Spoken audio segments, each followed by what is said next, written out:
덩샤오핑은 강력한 국가 주도 정책을 펼치며 중국이 눈부신 과학기술 발전을 이루는 발판을 마련했습니다. 완전 문화대혁명이랑은 반대네요. 정반대입니다. 예. 그런데 상황은 더 좋지는 않았습니다. 덩샤오핑이 집권할 무렵에 중국은 미국뿐만이 아니라 다른 나라와의 관계도 상당히 안 좋았기 때문입니다. 어느 나라일까요? 일본? 소련? 네, 뜻밖에도 같은 사회주의 국가였던 소련입니다. 왜 사이가 둘이 멀어졌네? 예, 당시 중국은 소련이 미국과 평화공조를 주장하자 중국은 소련이 사회주의를 배신했다며 강하게 반발했습니다. 게다가 핵기술 이전도 거부하면서 중국은 어떤 위기감 그리고 불신이 자리 잡았기 때문입니다. 그래서 덩샤오핑이 집권했을 무렵 중국은 소련과도 멀어져 국제적으로 고립되고 문화대혁명으로 국가 기반까지 모두 파괴된 최악의 상황이었습니다. 결국 덩샤오핑은 중국의 운명을 바꾸기 위해 파격적인 정책을 펼쳤습니다.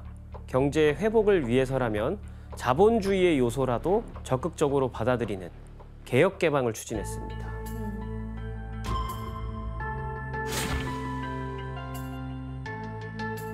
이러한 덩샤오핑의 의지가 잘 나타난 말이 흑묘백묘론입니다. 무슨 뜻일까요? 흑묘?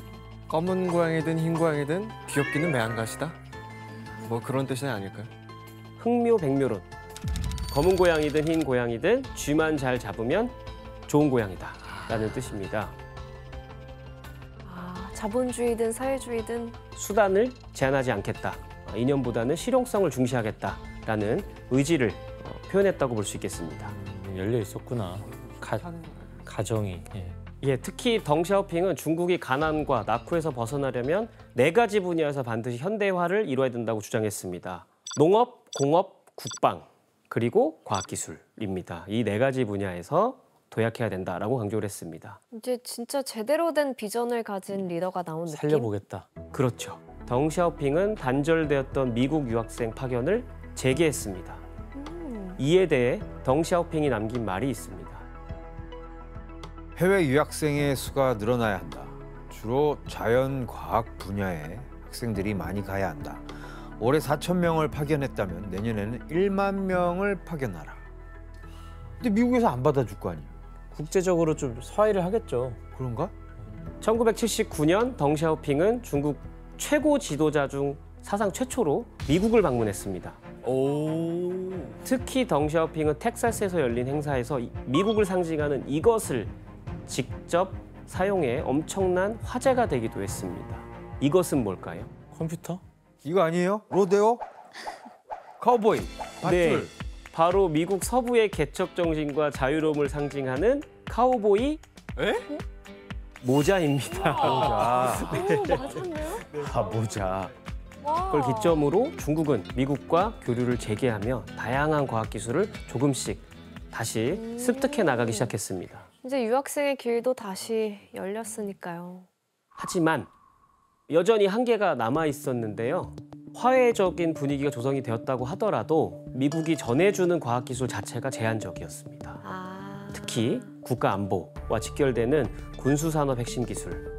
여기에는 사실 중국이 제일 배우고 싶은 반도체, 항공우주, 에너지, 신소재 이런 기술들이 전부 해당이 되고요. 그래서 미국이 이런 부분들은 절대 공개를 하지 않았습니다. 그러던 중 중국의 이런 기술 자립 욕구에 기름을 붓는 사건이 또 발생했습니다. 그건 바로 1983년 당시 미국 대통령이었던 로널드 레이건 대통령의 스타워즈 계획입니다. 스타워즈? 위성 쏴서 뭐 우주를 정복하자 뭐 이런 거 아닐까요? 공중에서 뭘 요격시키겠다 이런 거 아닌가요?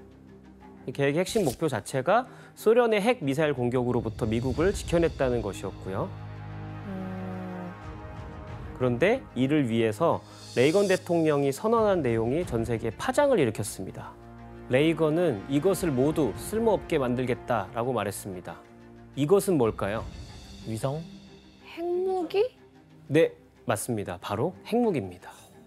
그리고 이 대신에 우주 기반 요격 시스템, 그리고 위성을 활용한 방어 시스템 등 혁신적인 신무기들을 개발해서 구축하겠다라고 발표했습니다. 교수님, 이때 다른 나라들의 반응이 어땠어요?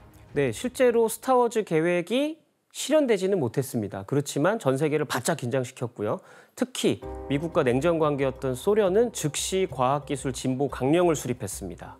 그리고 중국의 과학자들도 덩샤오핑에게 첨단 기술 자립 없이는 국가 생존이 위태롭다라는 건의서를 올렸고요.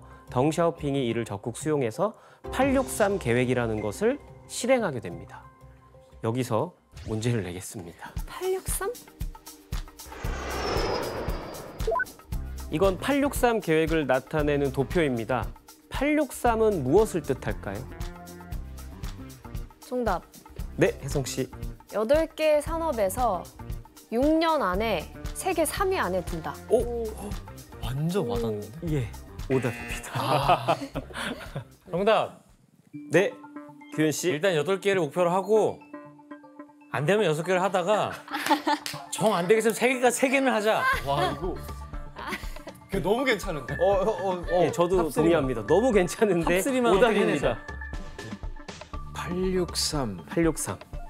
한자를 좀 읽어야겠어요. 한자를 못 읽으셔도 상관이 없습니다. 아 그래요? 네, 기술 개수 뭐 이런 건 상관없습니다. 863. 그때가 몇 년도였나요? 86년도였나요 혹시? 잘 모르겠습니다. 기억.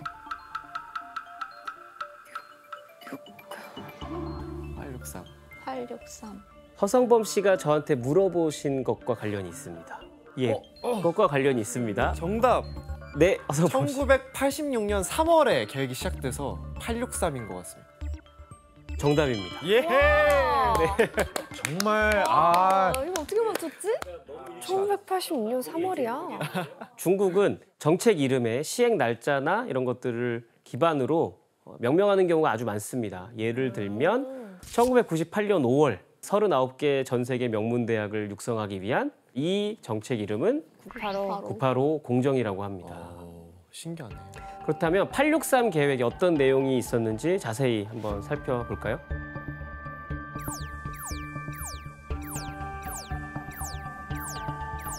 다 첨단 산업들이네요. 진짜 과학이네. 중국은 생명과학, 항공우주, 정보기술, 레이저 기술, 자동화 기술, 에너지, 신소재 같은 분야를 중점 분야로 설정했고요. 자체적으로 경쟁력을 확보할 목적을 담았습니다. 그리고 덩샤오핑은 863 계획을 위해 파격적인 규모의 예산을 투입했습니다. 과연 얼마였을까요? 8,630억. 너무 적은 거 아니에요? 그런가요? 8조 정도는 해야 되는 거 아니에요? 8조 6,300억. 중국 돈으로 100억 위안입니다. 미안. 지금 현재 한화로 한 17조, 7천억 원 정도에 와. 이르고요. 당시 중국 정부 전체 예산의 5%였습니다. 그러니까 어마어마한 규모의 투입을 했다라고 볼 수가 있겠고요. 진짜 큰 비율이네. 이러한 국가 주도 정책은 중국의 과학 기술이 발전하는데 결정적인 역할을 했습니다. 그리고 중국이 과학 기술을 발전시키기 위해 국가적 차원에서 노력하는 동안 특히 가장 심혈을 기울인 부분이 있었습니다. 교육? 정답입니다.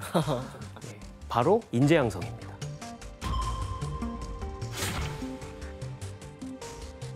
덩샤오핑은 과학 연구는 인재가 공급되어야 한다라고 여러 차례 강조를 한 바 있습니다. 그럼 또 유학 보내야 되겠는데요? 그렇죠. 1977년 중국 교육사에서 가장 중요한 사건이 있었습니다. 77년? 덩샤오핑이 문화 대혁명 때 폐지된 이것을 부활시켰습니다. 이게 뭘까요? 유학. 수능, 대학 입시? 정답입니다. 와. 누나 중국 분이세요 혹시? 미국 사람이에요. 아 미국 분. 아우 정말 잘하시네. 그래서 중국의 대학 입시 시험인 가오카오를 부활시켰습니다. 당시 신문 기사를 보겠습니다. 대학 입시 제도에 대한 중대한 개혁을 실시. 통일된 모집과 배치 제도를 시행하고 노동자 및 농민과 그 자녀들에게 더 많은 교육 기회를 제공하기 위해 다양한 조치를 취하는 것을 목표로 하고 있다. 개천에서 용날 수 있는 기회를 주는 것 같아. 옛날 사법고시처럼 공부만 수능만 잘 보면 누구든지 명문대 갈 수 있다. 이런 식으로. 네, 10년 만에 부활한 가오카오에선 노동자, 농민, 군인 등 모든 신분 직업을 막론하고 누구나 지원할 수 있었고요.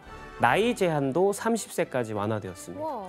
그 때문에 지원자가 잔뜩 몰리는 바람에 대학 입학 문턱은 매우 높아졌습니다. 당시에도 가오카오 응시생이 570만 와. 명이었다고 합니다. 무서워. 와. 그런데 더욱 놀라운 것은 전국 대학의 정원이 27만 명밖에 우와. 되지 않았다. 전국이요? 예, 그럼 못 그렇습니다. 가겠네 거의. 그래서 합격률이 5%가 안 되는 거죠. 그러니까 명문대가 아니라 그냥 대학의 합격률이란 게 5%. 그럼 저 때는 대학 나왔으면 대단한 엘리트겠네. 그쵸, 그쵸. 예, 그렇습니다. 입시열이 우리나라보다 더한 것 같아요. 맞아요. 시험을 3일 동안 치르는데요. 3일 동안 다 가야 돼요? 다 가야 돼요. 3일 동안. 진짜? 여러 과목이 네, 여러 가지여가지고 그러겠죠. 이게 편차를 이날에는 뭐 국어, 두면 수학 치고. 부정행위가 생길 수도 있고. 가오카오가 얼마나 치열하냐면요. 중국에서 명문대를 제일 많이 보내는 학교 정문에는 탱크를 배치시켜 놓고 공부를 할 수 있는 분위기를 만들고 그게 공부할 수 있는 분위기예요? 공부를 어떻게 해 공부 안 하면 다 밀어버리는 아니 이게 진짜예요 이거? 난 너무 무서운데? 아니 탱크를 갖다 놓으니까 스트레스를 받지. 애들이 힘들겠어 어쨌든 분위기가. 네. 그리고 가오카오를 부활시킨 것에 이어서 1998년 중국은 세계 최고 수준의 과학 인재를 체계적으로 길러내기 위한 프로젝트를 시작했습니다. 바로 중국의 인재 영유 프로젝트로 불리는 장강학자 계획입니다.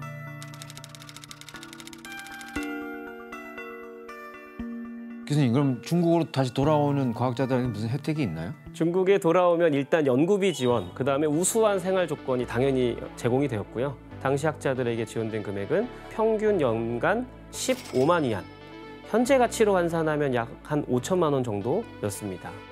이는 당시 집을 한 채 살 수 있을 만큼의 큰 금액이었습니다. 이런 프로젝트를 통해서 중국은 해외에서 인재를 영입하고 내부 교수진 수준을 높여서 젊은 학자를 양성하는 선순환 구조를 만들려고 했습니다. 그리고 이때 2004년 중국 과학계의 위상을 바꾼 과학자가 중국으로 돌아왔습니다. 그리고 중국 칭화대의 교수가 되어 인재 양성에 전력을 기울이기 시작했습니다. 누구지? 바로 중국 컴퓨터 과학의 아버지로 불리는 야오치즈 교수님입니다. 치즈. 저희가 이제 컴퓨터 과학계 노벨상이라고 불리는 튜링상까지 수상을 하셨는데 이 튜링상은 세계 최초로 컴퓨터를 개발한 앨런 튜링이라는 분의 이름을 따서 만들었고요. 와 아니 엄청난 사람이 왔네 그러면. 아니 치즈. 기억하기 쉽겠다. 야오치즈. 교수님 그러면 그 정도로 이게 대단한 인물이면 미국에 있어도 될 법한데 굳이 중국으로 다시 되돌아간 이유는 뭘까요? 그 이유는 칭화대에서 야오치즈 교수님을 초빙하면서 굉장히 파격적인 조건을 제시했기 때문입니다. 바로 학과 개설, 교육 과정, 도입, 학생 선발, 교육 모든 과정을 야오치즈 교수님이 맘대로 할 수 있도록 정권을 일반화. 보장한 것이었습니다. 그리고 야오치즈 하고 싶은 대로 다 해. 예, 그렇습니다. 그리고 연구 비용도 제한 없이 무제한이요? 지원하기로 거의 합의를 했죠. 나 같아도 가지. 이 정도면 갈 만한 것 같아요. 그렇다면 칭화대 교수로 부임한 야오 교수님이 가장 먼저 한 일은 뭐였을까요? 연구비 받기. 그러니까 제도를 좀 바꾸는 것부터 하지 않을까요? 바로 최정예 컴퓨터 및 인공지능 인재 양성 특별반을 설립했습니다. 아니, 그때 인공지능 특별반을 개설했다고요? 예, 그렇습니다. 그 2004년에 옛날에? 그때요? 이미 이거는 있었습니다. 진짜 또 달라. 그냥 전체 수석들이 다 가는 곳이구나. 소위 말해서 칭화대는 저희가 흔히 중국 가오카오에서 상위 1% 성적을 받아 들어갈 수 있다고 알고 있는데요. 야오반은 그 칭화대 중에서 50명만 뽑습니다. 우와. 예, 그래서 궁극의 천재 집합소. 0.0001%. 볼수 있습니다. 1000만 명 중에 50명이네요. 그렇죠. 이게 말도 안 된다 진짜. 그래서 졸업 후에도 다양한 산업 현장이나 연구소에 진출해서 중국 첨단 과학기술 분야 발전을 이끄는 견인차 역할을 하고 있다고 볼 수 있습니다. 야오반 출신이 창업한 벤처에는 투자자들이 내용을 보지 않고 줄을 섭니다. 와, 나 같아도 그러겠어. 성범 씨, 이 중국의 영재 육성 교육이 어느 정도 효과가 있었어요? 최근 과학 분야 성과가 급격히 달라졌거든요. 이건 전 세계 자연과학 분야에 저명한 학술지 145종의 논문 게재 실적과 영향력 등을 종합해서 평가한 순위인데요. 지금 보면 1등도 중국, 그리고 10개 학교 중에 8개 학교가 무려 중국이죠. 야, 중국이 점령했네요, 완전. 와, 야 저렇게 줄 세우기 있다고? 다른 아이비리그 다 어디 갔어? 이걸 저희가 마치 중국의 아이비리그다. 그래서 국교연합, 국교연맹 C9이라고 부릅니다. 그래서 이렇게 다양한 과학 분야에서 독보적인 성과를 내고 있고요. 세계 기술의 심장부에 이제는 중국이 있지 않나. 이런 생각을 좀 해볼 수가 있는 거죠. 몰랐어, 이 정도일 줄. 그러니까 네, 이에 그치지 않고 중국이 2008년부터 국가 주도로 또 천문학적인 금액을 투입해서 특별한 인재 육성을 위한 시도를 하고 있습니다. 그건 바로 천인계획입니다.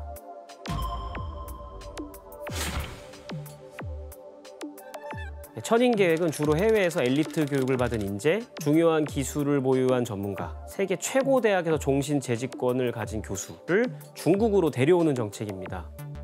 전 세계에서 1000명의 인재를 유치하겠다는 목표 때문에 천인계획이라고 이름이 붙여졌습니다. 천인계획을 통해 중국으로 돌아오는 인재들한테는 엄청난 보상금이 주어졌습니다. 기본 정착금 100만 위안, 연구비 명목으로 최대 500만 위안까지 지급했는데 지금 한화로 한 14억 정도가 됩니다. 게다가 노후를 보장해주고 배우자 취업을 시켜주거나 자녀 교육을 지원하는 것들 포함한 전방위적인 물심양면의 혜택들이 전부 제공이 됩니다. 강제로 데려온 게 아니라 엄청난 보상을 해줬네요. 예, 이러한 대우는 사실은 미국이나 유럽 어떤 선진국에서도 받기 쉽지 않은 대우입니다. 그래서 사실상 백지수표를 받는 것과 같다라고 표현되면서 사실 많은 주목을 받았습니다. 결국 2018년까지 중국은 10년 동안 펼친 천인계획을 통해 몇 명이나 모았을까요? 10년 동안? 1000명이에요 1000명. 천인 계획 아니에요? 아, 천인은 매해 천인이라는 뜻이에요. 아, 매해요? 그러면은 10,000명 모았겠네요, 그러면. 그럼 만인 계획이 됐겠다. 10년 동안 10,000명. 추산으로는 약 7,000명 정도의 핵심 인재를 중국으로 데리고 왔다. 그럼 그게 중국인이 아니라 외국 국적을 상관없습니다. 외국인도 상관없습니다. 외국인도 상관이 없다고. 네, 전혀 상관없습니다. 그런 혜택 다 똑같이 주고 심지어 더 줍니다. 그러니까 전 세계 외국인은 세계에 있는 모든 인재들을 다 데리고 오겠다는 얘기. 예, 그렇습니다. 네. 블랙홀처럼 확 빨아들이는 거고. 그렇죠. 그럼 전 세계 국가들은 그런 인재들을 중국에 안 뺏기려고 할 거 아니에요? 일단은 굉장히 강력한 불만과 반발을 표현했습니다. 그래서 인재들이 유출된 국가 쪽에서는 이 천인계획에 연루된 자국의 과학자들이 국가 기밀을 빼돌린 탄원 스파이와 같다 이렇게 표현을 하기도 했고요. 미국, 호주, 우리나라에서도 실제 기소가 된 사례들이 꽤 있습니다. 미국의 사례를 보자 그러면 대표적으로 미국 아칸소 대학교의 전기공학 교수였던 사이먼 앙 교수가 있습니다. The FBI says 63 years old Simon Ong received money and benefits from China. The indictment accused Ong of intending to defraud and obtain money and property of United States agencies and the university. 사이먼 앙 교수는 2010년대 중반부터 2020년까지 수년 동안 수많은 연구 결과를 중국 내 여러 기관에 제공했습니다. 심지어 나사로부터 약 65억 원을 지원받은 연구 내용도 중국에 넘겼습니다. 아이고. 와, 이건 범죄네. 그리고 자신의 이름으로 중국에 24건의 특허를 출원하기도 했습니다. 이것은 미국 대학 정책을 위반하는 거라고 볼 수 있겠습니다. 특히 미국 연방정부의 예산 지원을 받은 연구는 대학 소유로 귀속되고 외국 특허 출원 시 반드시 보고를 해야 하는데 사이먼 앙 교수는 자신의 특허를 소속 대학이나 미국 정부에 신고하지 않고 숨겼습니다. 그 때문에 재판을 받게 되었습니다. 처음에 사이먼 앙은 모든 혐의를 부인했습니다. 그러다 어이없이 발각됐습니다. 어떻게 들켰을까요? 아니, 지인과의 대화로 밝혀진 게 아닐까요? 네, 맞습니다. 지인에게 보낸 이메일 예. 때문에 들켰습니다. 이게 다 지인한테 나오더라고, 모든 건. 지인에게 쓴 이메일 내용을 지원 씨께서 읽어주시겠습니까? 내가 천인 계획에 참여하는 걸 여기선 아무도 모른다. 이거 세어나가면 내 인생은 끝이야. 끝나셨네. 말대로 되셨네. 네. 예, 말씀하신 대로 결국 사이먼 앙은 징역 1년 1일의 실형과 출소 후 1년간 감시받는 판결을 받게 되었습니다. 밝혀지면 안 돼. 난 끝이야. 말 그대로 된 거지. 아니 근데 되게 중범죄 같은데 어떻게 보면 짧게 하네. 1년